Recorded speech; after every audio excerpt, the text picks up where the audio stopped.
In the vast frozen battlefields of the Eastern Front, two titans of steel clashed in one of the most brutal confrontations of the Second World War. One represented German precision engineering, the Panther. The other Soviet simplicity and resilience, the legendary T-34. This is the story of how these two machines fought for dominance and how their duel shaped the outcome of World War II. When Germany invaded the Soviet Union in 1941, under Operation Barbarossa, their panzer divisions rolled across the plains almost unchallenged. But soon German tank crews encountered something unexpected. A new Soviet tank unlike anything they had seen before. Sloped armor, wide tracks, and a deadly 76mm gun. It was fast, well protected, and easy to produce. It was the T-34. The T-34 was a revelation. Its armor angled at 60 degrees caused shells to bounce off instead of penetrating. It was simple enough to be built by the thousands in factories that could be moved behind the Ural Mountains, safe from German bombers. For the Wehrmacht, it was a nightmare. German anti-tank guns struggled to destroy it, and its wide tracks allowed it to move easily through mud and snow where German tanks often bogged down. The T-34 forced Germany to rethink tank design entirely.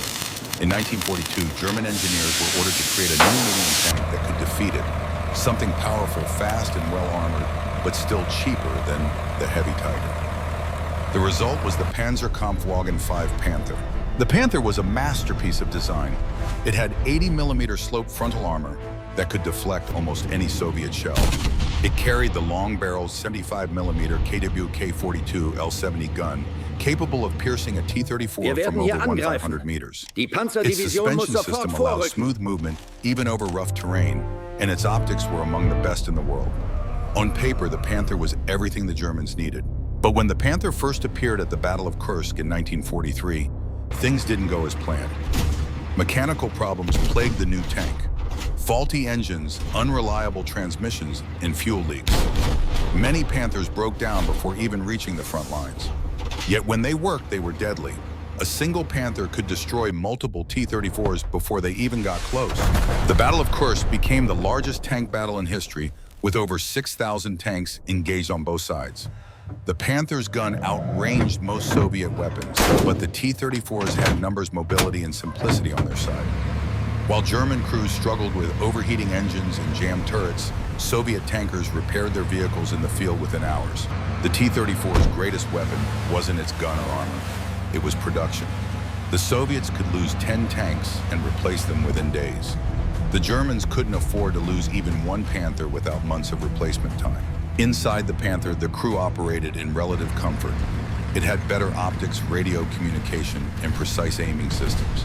The T-34, by contrast, was cramped, noisy, and rough. But it didn't matter. In total war, reliability and quantity mattered more than refinement. As the Red Army advanced westward, newer versions of the T-34 began to appear. The T-34-85 armed with an 85mm gun capable of penetrating the Panther's side armor.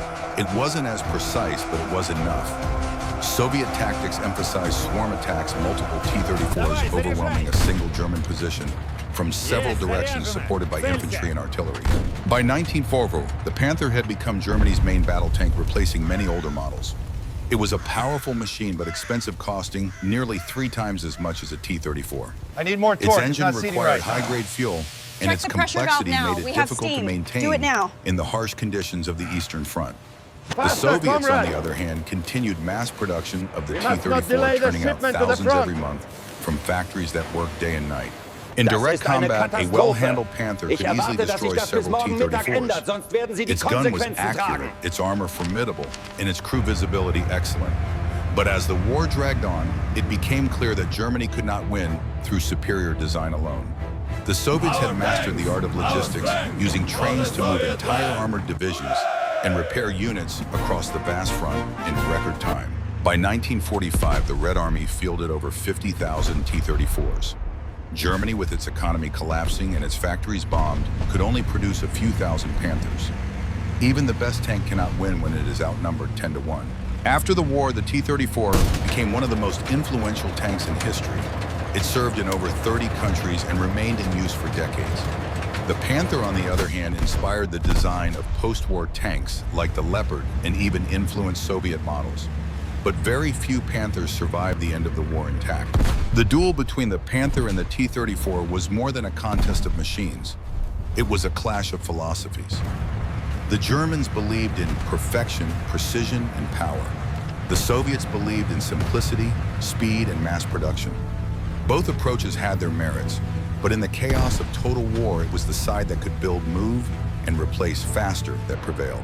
The Panther remains one of the most beautifully engineered tanks ever built. Deadly elegant and ahead of its time, the T-34 remains a symbol of resilience. Crude, simple, but unstoppable. Together, they represent the brutal logic of the Eastern Front.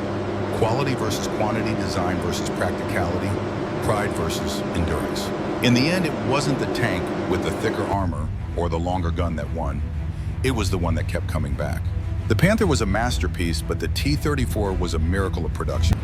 And in the endless fields of Russia, it was the miracle that prevailed.